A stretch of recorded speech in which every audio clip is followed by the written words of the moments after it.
Well, summer has arrived, and so has summer ultralight fishing. I know what you're going to say, Sergey. It's not working out. I go out, and nothing bites. Guys, I go through that too. Today, we're going to break down how to fish in the summer and how to do it right. As always, in my hands, Azura Safina X with a test weight of grams. My ultralight. And this ultralight, I want to say right away, has a tubular tip. There is solid and there is tubular. Solid means it's a glued tip. With a tubular tip. The top is hollow, meaning it is empty inside. Such rods are considered to be more sonorous. More sonorous, in the sense that it doesn't ring like a balalaika, but in the sense that it has a good sense. You take it and you feel everything is super. I caught this Sofina, guys. For several years now, I've been happy as a hippopotamus, as an elephant. If anyone is interested, then take Azura Sofina X, you will never regret it. I have a coil here, Azura Fortrenio. The 2500 SS is lightweight, so to speak. As always, all the links are in the description. So, how does summer differ from spring? Summer is different because the fish are active. And the biggest mistake is, when people transition from spring to summer, they continue to fish and make the same casts as they did in cold water. That's not quite right. So how did we work in the spring? We worked more along the bottom with longer pauses, I mentioned, and slow retrieves, that's it. Right now the fish are swimming in the water column. All the fry have come up right here. You can see the bleak on the water, circles, everything is floating, and the perch starts to come out and feed. Your task is to make high retrieves like that. Today I'll try to show you, throw the silicone a bit higher, and you don't need any tungsten. Yes, we put on a leader, yes, we put on a hook, yes, we use a small bait. It's all pretty much the same as it was. But we play more actively because the fish are swimming everywhere. The perch is spooked. He has now finished spawning, that's it, he's had his fun. He went to eat, so we need to find him, guys. Alright guys, we're approaching the spot now. At this spot, I always used to catch fish in the fall. There was fish here. Right now, it's not a sure thing that it will be here. Look at the cattails, the flowers. This is Charlotte. What beauty, guys. What are you doing? Wow, there are so many mosquitoes here. They're really biting me, so there should be perch here. What I'm doing is coming here and look at the nettles. Yes. I just sit down here with my butt and I take the ultralight like this. I make a cast. 2 or 3 casts, no more. We make 2 or 3 casts. Something's bound to bite. No, nothing. Let's keep going. There's no point in waiting. There's a beach over there. Let's hang out at the beach for a bit longer. We're looking for active fish. I thought I got snagged on some grass, so I immediately set the hook. Damn. There's something there. It was chasing in the water column while my lure was falling. That's what I told you. You see, I thought I saw something. I immediately hooked it. Fish on the first cast. Fish on the first cast. Alright, let's see. Do you believe in that? Tell me right away. On the first cast, if you get a bite, that's it. You can pack up and go home. Now we're making the second cast. Let's see. In short, it's blooming, beautiful. Fishing here. It touched the bottom, cast higher, it was chasing. I told you, I felt how it was immediately chasing it. It chased once, twice with little taps. It couldn't take it in the water column, then it was chasing near the shore. On the second cast, there's no bite, so that's it, fishing is over. As soon as we approach the shore, what do we see in front of us?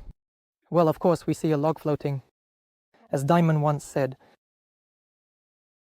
it's floating just like my ex. I don't really know what his exes are like, of course. By the way, guys, you often ask me, Serhi, where's Diamond? When will he be back?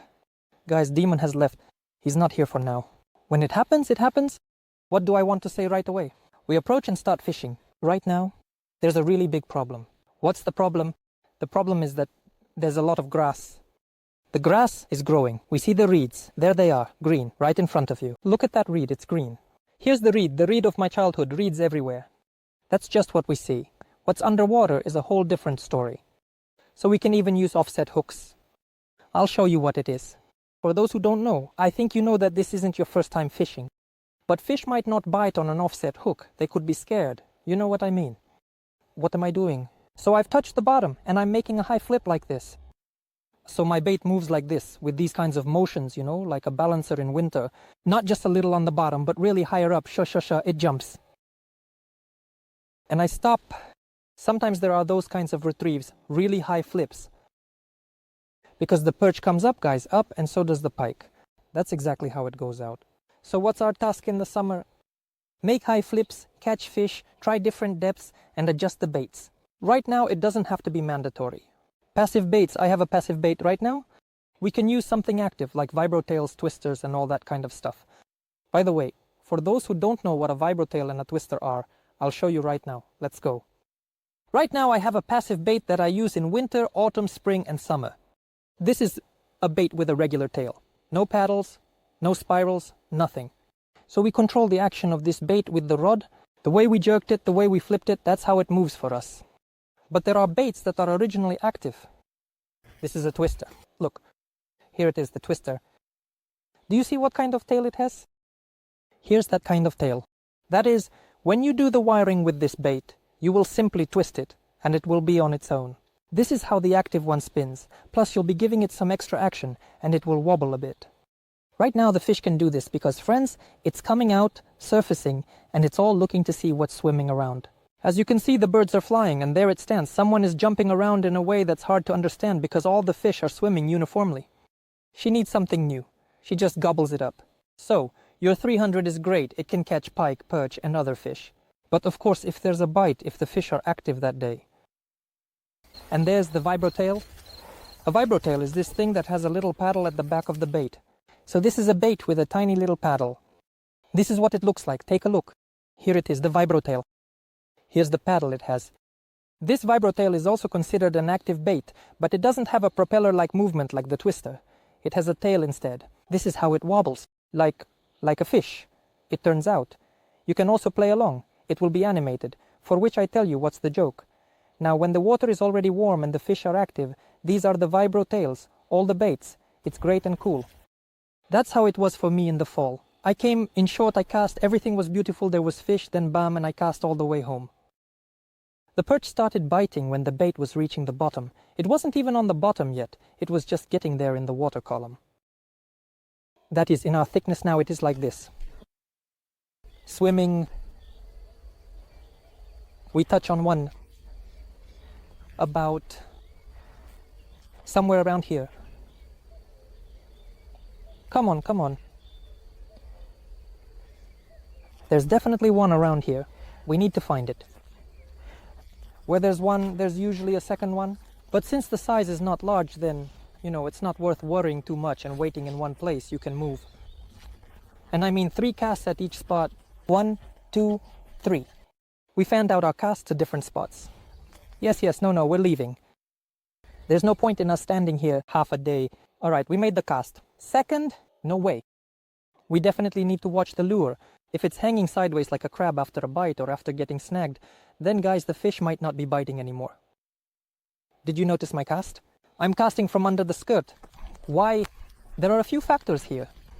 The first factor, this is what I catch in the coastal zone, since my ultralight setup is 2 grams, which is a lightweight, and I'm going to fish right here. The second factor is that I have a very soft and gentle bait. If I cast it too hard, it will simply quickly become unusable and start slipping off the hook. That's why I fish like this, carefully and gently, with light little lifts. Guys, where is the fish? Is it summer now? It's everywhere. Absolutely everywhere. It goes into the bays in the current. There she is. Look, big circles immediately appeared from the water. I went up to her. There was someone standing here, just a big one. She is everywhere now. She is active. But, when it starts to act up, there are days when the bites are really poor. You should still try to catch it. In those places where the current isn't very strong, it's easiest to fish on the beaches. Sandy beaches. Fish often come out to chase the fry, and it's good to catch them there, in some eddies and swirls. Where there is a small stream, it is easier for the fish to stand there. It is inconvenient for them to always wave their tail and stand. So, it's against the current and convenient in some spots. It's easier either by the gates or in the bay.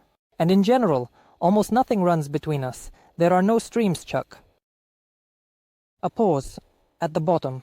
If before it was active, guys, in spring and autumn, pause, make it long, wait there for 5 seconds. The fish will come up to your bait to eat it. Right now my pause is just hop hop and that's it. Just 1-2 seconds. You don't need to hold it for long. And of course our problem, guys, is the mosquitoes. It's just darkness. They're everywhere here. When you're walking like this with an ultralight, you need to be careful and delicate so we don't get snagged at all. Some say you have to wear it with your butt at 45, some say you have to wear it. This is how I always wear it. It's comfortable for me not to wear it down because you can pull it and break it. I've seen my friends break their rods like that, just walking along chatting, and then bam, it breaks. But if you hold it a bit up at a 45-degree angle, you can walk and see that everything is fine. Beaver and... They prevent us from catching fish on this belly. It's okay, we can do it. And Misha is not their paws. They've trampled all over the place.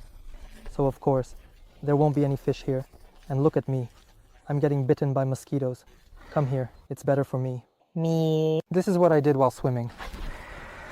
It would be nicer if they called him a log. And now you can experiment with color. So you know, I love something natural. Even now I love natural colors. Green, brown, swampy colors, something with a bit of red. What do they call it? The color loser. Ultraviolet glows this red with something the color loser. That's what they called it, and it catches fish. I don't know why it works like that. Well, it bites well on that one, right? You all probably know him too. Guys, now you can experiment with anything, color, lure, shape, size, because the fish are more active now than before. And she might like something completely different. First of all, the water isn't as clear right now as it is in the fall or spring. And lures like these natural ones might not be as visible to her. She wants something diverse. You also ate certain foods in winter, like canned goods, just munching away. Now, bam, you'll have strawberries and raspberries. What do you say? Damn, I really want strawberries. That jam I had in winter just isn't the same. It's the same with fish, I'm serious. She's just starting to eat everything. A worm fell out. She already wants to eat worms. In winter, there were no earthworms, and there were none in the fall, none in the spring. Some larvae beetles, that's why all these, what do they call them, lures in the shape of larvae, little crustaceans, whatever. You can use and try all of that right now because it can really catch fish. I'm not saying that you just hook it and it starts biting like crazy. No, there are lures of certain shapes, sizes, and colors that almost always catch fish. Everyone knows that, but you can try absolutely everything right now. And that's true. Moreover, there are bodies of water where this bait works simply. Oh my, how nice. But in other places, it can't even deliver 50% of its potential because the fish just aren't adapted to it. They don't want to take it. There are moments like that. So if you're not having any luck, you always need to keep trying, going out, making an effort, and choosing the right one. Change the weight. There's this thing right now with warm water, like an overload. I don't know what it's related to, that's just what I called it, but for some reason that's how it is. So, for example, I'm fishing with a 2-gram weight, I put on 2 grams with a lure. I'm fishing, and nothing is biting, they just don't want to. I set it to 45, and I start getting bites at 100 at the same distance. From the same distance, I don't start casting further. I'm catching the same fish, and it starts biting. I don't know why that is. Maybe she thinks that this fish is bait. So to speak, it starts to play better, stronger, knock on the bottom, that is, the size is larger. Maybe it reacts better to that thumping on the bottom, so you should also try different weights. If I have Sofina up to 6 grams, I know, it's easy. I put on 5 grams and a 3-inch lure. I catch more, I don't use heavier weights because I don't need to fish with anything heavier on ultralight gear. So 5 grams, I know I can throw tungsten and catch. There's a resting place here too. Beavers. Here we have 1, 2, a little branch. Oh, well, there's a little perch by the shore. It's small though. But there are beavers here, guys. They specifically set up a resting place for themselves. The perch bit. So here, closer, I'm casting from the edge. We stand here and wait. The main thing is not to catch a beaver. So what do you need to know right now? Catch a beaver. Fill this fishing trip home for the rest of your life. Bring the beaver. What fat is there? They have good ones. Yes, you will. All be eating canned food the whole winter. Then you don't need this lad. It's fair to you. Right now I'm pulling and I can feel I snagged some grass. The grass has grown, besides the beavers. We also have grass here that's getting in the way of our fishing. And besides the grass, there's a whole bunch of other stuff. Isn't it beautiful? How many dandelions fly over there? Sun beach sand. There should be fish here. There's definitely some small ones. The mosquitoes are coming after me. I haven't gone anywhere from them. A little cast. There are countless little ones at the edge. I can see something down there. Here's a perch like this. Micro little one. Tiny, so it should come out somewhere. A little perch. Let's go. Now we're going to catch you right over the grass. You can feel how the bait is hitting the grass and the stems. This creates extra vibrations on the bottom, and that the perch is attracted the most. A snag. When we don't have too many snags, right now it's a bit light. Something is scratching the bottom, and I'm frying it up. Extra vibrations immediately catch the perch's attention. Who's there? This little fish is being so bold, I need to eat it quickly. It's not such a cast, about meters. I'm casting 20 in front of me. I was about to take out my fishing rod, thinking I would just pull everything out and the water would be right by the shore. Right here, well, right in front of me, about a meter from the shore, that's where the grass just starts to grow. I don't understand how you are, where you are, why you are here in the forest. But this is definitely my size. No matter what they write, Seryoga, you only catch fish like this. Yes, guys, this is my size. I love these perches because I let them go. I don't even want to take them. Friends, I am very pleased and I am very glad that you leave me comments under such videos where I tell you how to fish, how I fish. Because I'm just an ordinary angler like you. I'm not an athlete. I don't have a lot of experience. I have only about 5 to 7 years of experience. So, everything I know, everything about how to catch fish, that's what I'm sharing with you. And so people ask me, well, some of you, Sergey, thank you for the video. There are just 2 questions left that are holding me back from starting to fish. What are those numbers on the reels, and is my reel any good? 1 to 2,000 for spinning. Guys, the reels, here's what it says. I have a 2500. I showed you there are 2,000, there are 1,000. This is the spool size. This is how it gets identified. There are big ones, 4 to 5,000 for feeders, and there are 6,000 for carp rods, and even bigger ones. If it's an ultralight setup, then this reel is a good fit. This one, 2500, it balances the rod perfectly, feels good in the hand, and reels in the line just fine. This is the spool size, which the reel has, but there's also this thing called the gear ratio, and it's important to know that without getting too caught up in it. You don't need this if you were athletes, fishermen, you bothered. There are reels with a spool, let's say 2,500 like here. But in one turn, roughly speaking, it does not reel in a meter of cord, but reels in 1.20 meters. This is not relevant to you at all now. You don't need it. There's a huge difference. But for those who are involved in sports and are very picky, they want to somehow modify it. For one turn, for example, on their rod length, they might want the lure to play a little higher than the others. They choose reels with a different gear ratio so that it can reel in more. On the other hand, there are those that reel in less but have more pulling power. It's all for the resource, of course. It relates to the reel's resource and everything else. So the manufacturer initially sets something average. You can know how much line your reel pulls in. To me, this is honest. For my fishing trips, I just go and enjoy. No need. But just so you know, there's also this interesting question. Well, I want to say the log is already drifting away. Further and further, our little log has drifted away. Still, there is a current in the bay as well. The next very interesting question. Maybe I need to reel in faster than others or slower. How do you tell a bite from a snag? And what should you do when you get a bite? When I retrieve the silicone bait, it keeps getting snagged on something. I think that's a bite, but after a while I realize that it's just algae. Guys, how do you tell a bite from a snag? When you start fishing and you get bites, you'll just understand it right away. So, you came with a fishing rod, you stood there, and you start fishing. I understand what you're talking about. You reel in, and then you get a little tick, something ticked. In such moments, if you have little experience, you need to be very careful, but at the same time, you should quickly pull a bit and set the hook. So if you feel that you feel a hit in your hand, because when we're fishing, our finger is always right here. So we're fishing, and our finger is right here, and we're reeling like this.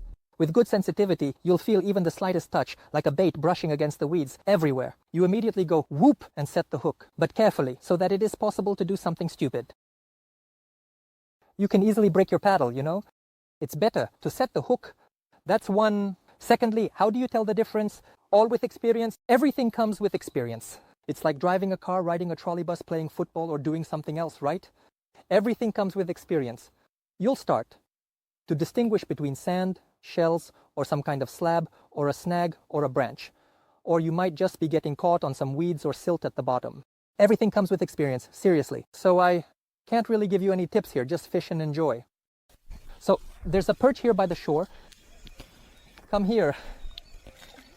From the edge, splash, splash, splash, and I'll catch up. Like this, like this, like this, like this. Look at this handsome one. Not bad either. Come on, buddy. Maltulder. Also on the first cast, just as I got here. All right, let's take it. Both. Over there. The weather, tomorrow it's going to rain, guys. And I don't know how the fish will bite. I also can't say whether he should spin faster than the others. If you like it, reel it in quickly. Reel in faster if you like. Reel in slowly if you prefer. But the main thing is that the fish can keep up with you. This is the most important thing. Now I'm going to show you a clip from my past video. It's a few years old. This video was made before the war. Guys, what's the point? The fish were biting in the water column back then, which is what I'm talking about. You need to make casts from the top because it's not always on the bottom. It often stays up high and feeds on fry. Please take a look at this piece. Friends, I found a bleak over there. As I understand it, while it's falling, the bait, I can feel the hits on the rod. Hits, hits, hits, and then between the hits, I get a clear bite. So there's a bunch of small fish, and among them, there's a little perch. Here it is. Oh, what a catch. I was asleep, catching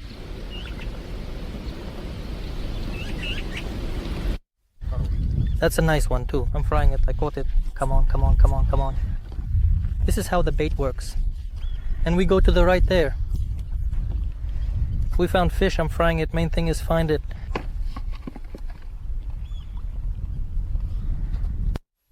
I was really catching perch. What? Just listen without any interruptions. Yeah. Oh my gosh. Show yourself. Oh. Oh. Oh. It's normal. I'll take care of this myself, I'm afraid. This. The main thing is, look, the sun came out and he started biting, right? Already by the sun. Just like that. Oh, Oh, guys, look at the underlay, Vadik. While I'm talking, he's pulling it out. Did you see? Yeah. Listen, I cast the bait and he took it by himself, guys, I swear. I didn't even do anything. In the thickness, just like that, you got it. I dragged it. Well, fix it for now. Fix it, okay? Look. And those little fish are sitting there, waiting for their moment when they can swim out, when everything will be great. I just cast it like that, basically. I think I'll chat with you now. Here, I just dropped it down like that, and it'll snap on the hook. What, He thinks it's like a little fish, so it plays with him. And he immediately flew out, but he took it right at the top. Right here. Right under the boat. Maybe he'll bite. In the thickness, not in the thickness. Look, it's small, but it's swallowing the bait. Right at the very... I don't want to, basically. Oh, he took it so greedily. Guys, did you get that? I have a wonderful ultralight. Well, I want to say a few words about the rig. Look, you definitely need to use fluorocarbon in the rig. It's 100% that without it, it won't bite as well. A good hook so the perch doesn't get off. And guys, the baits. As for the rig, look. Today I had a 2-gram lead.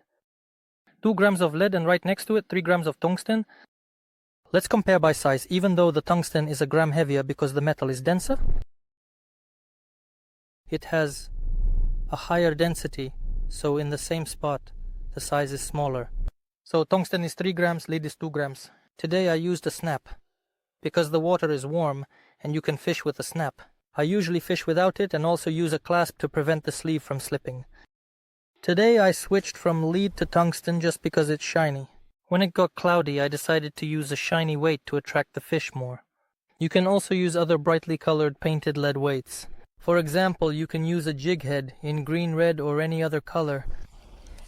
As for this gear, guys, I used a clasp on the lead today so that the sleeve, this central one, didn't come off. If you tie it without a clasp, like I have now with a clasp, if you tie it without a clasp, then it happens that it simply wanders around and can fall out freely. Right here, take a walk. Along. Our fishing line, On our cord, yes, or on the leash, and the hook can slip off. That's why, in such cases, I always use a snap. A thin braid like mine allows for good casting, even against the wind and the waves. It really doesn't have any resistance at all, and every bite goes straight into the rod. No, it got away. I caught up. Come here, sweetie. Well, this one is not too big, just a little perch. Before I get completely devoured here quickly, 2 words, 1 more question. When is it better to fish? In the evening or in the morning with a spinning rod? Guys, it's better to fish when the fish are biting.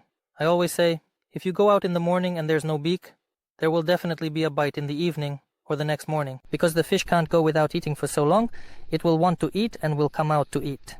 But I would still choose morning fishing.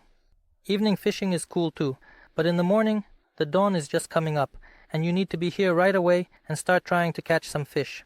Then something will happen. Anyway, don't get caught up in the scales. May you always have a good catch. I rushed home, and we have another air raid alert. Life gets in the way.